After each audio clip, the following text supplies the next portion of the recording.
Cordial saludo, respetada doctora Carolina Castañeda, compañeros, compañeras. Mi nombre es Mayra Alejandra Mora Ballesteros, estudiante del curso Biología Celular y Molecular, y a continuación les socializaré el proyecto integrador Síndrome de Marfan.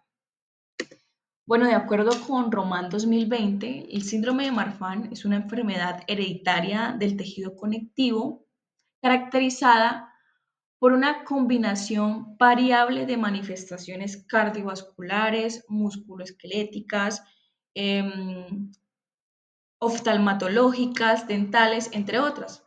Por ejemplo, de acuerdo a esta imagen, aquí se evidencia la aorta en el corazón, es decir, esta aorta se inflama desde el callado aórtico e inclusive puede presentar hasta la muerte. En su estructura musculoesquelética se puede presentar una protusión acetabular, es decir, el alargamiento de los brazos, de los dedos, de su parte inferior, de sus pies, que pueden estar también planos. El ojo puede presentar una luxación del cristalino, los dientes se pueden presentar flexibles, pueden también tener pérdida dental o alveolar, y esta enfermedad se da en 1 de cada 5.000 seres vivos entre mujeres y hombres. Ahora bien, esta enfermedad es de herencia dominante, es de una herencia autosómica dominante y es causada por una mutación heterocigota en el FBN1, el cual es una proteína que codifica llamada fibrilina 1. Esta enfermedad es de alta penetrancia y es de una expresividad variable, es decir, si mi padre tiene síndrome de Marfan y yo también tengo síndrome de Marfan, se puede presentar de diferentes formas. Por ejemplo, en mi caso puede que mi cara anteroposterior del cráneo sea más grande y en el caso de mi padre puede que no se manifieste de la misma manera, pero puede que presente alargamiento en el hueso y que se evidencie de una forma más explícita. Ahora bien, este síndrome se da con o sin historia clínica, es decir, con historia clínica puede que la persona tenga un familiar de primer grado con este síndrome y sin historia clínica puede que dé positivo en ese gen del FBN1 o si no presenta ninguna de esas dos condiciones puede que se puede presentar una tabla genética, una puntuación genética donde se haga un checklist de esos signos y síntomas que tiene la persona frente al síndrome de Marfan. Ahora, hablando un poco de ya las bases biomoleculares de esta enfermedad, la fibrilina es la proteína más importante del tejido conectivo, ya que gracias a esas células macromoleculares, a esas estructuras macromoleculares, pues se estructura y se organiza de manera eficiente la elastina o nuestras fibras elásticas de nuestro cuerpo. Y esta fibrilina ayuda a mantener precisamente esas fibras elásticas, como ustedes pueden ver aquí en la imagen, junto con las microfibrillas que ayudan a que se dé el tejido elástico. Esta tiene dos tipos de dominancia, una dominancia negativa y una dominancia haploinsuficiencia.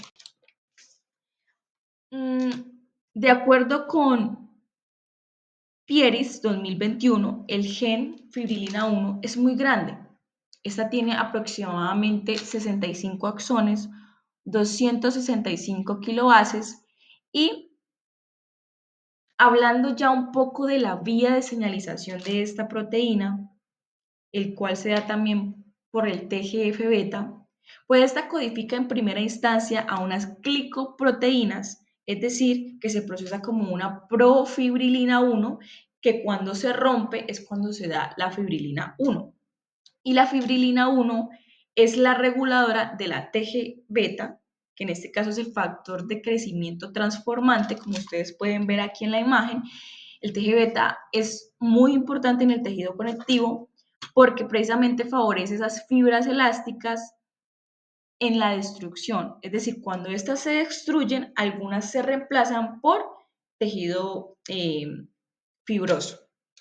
Ahora bien, la señalización por la vía TG-beta es muy compleja porque evidentemente sale de unas proteínas llamadas SMAS. Aquí como ustedes ven en el recorrido, el receptor del TG-beta, cuando se une al TG-beta, activa proteínas SMADs y las SMADs viajan al núcleo favoreciendo la transcripción de otras proteínas como el inhibidor activador del plasminógeno y del PAI-1, como ustedes ven aquí en la imagen, al final de la imagen, esa proteína PAI-1 induce a la inflamación y esto se da por medio precisamente de esa transcripción de proteínas que en últimas son dañinas y manifiestan clínicamente pues estas enfermedades.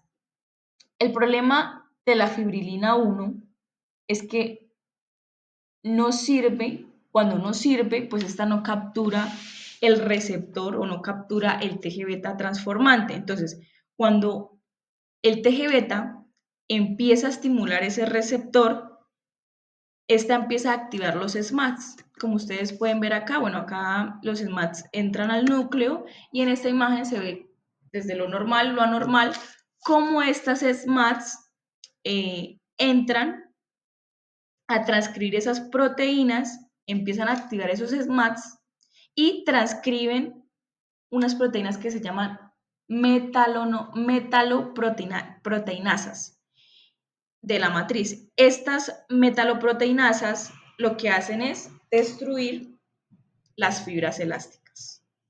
Y cuando se pierde esa elastina, ese colágeno, esa flexibilidad, pues precisamente se dan esas manifestaciones clínicas, como por ejemplo el hundimiento o la inflamación del pecho, la arteria inflamada, el alargamiento de los huesos, cuando los huesos no encuentran algo que las tranque, esas fibras elásticas que tranquen al hueso, pues crecen más de lo normal junto con el músculo y allí es cuando se da pues, la malformación.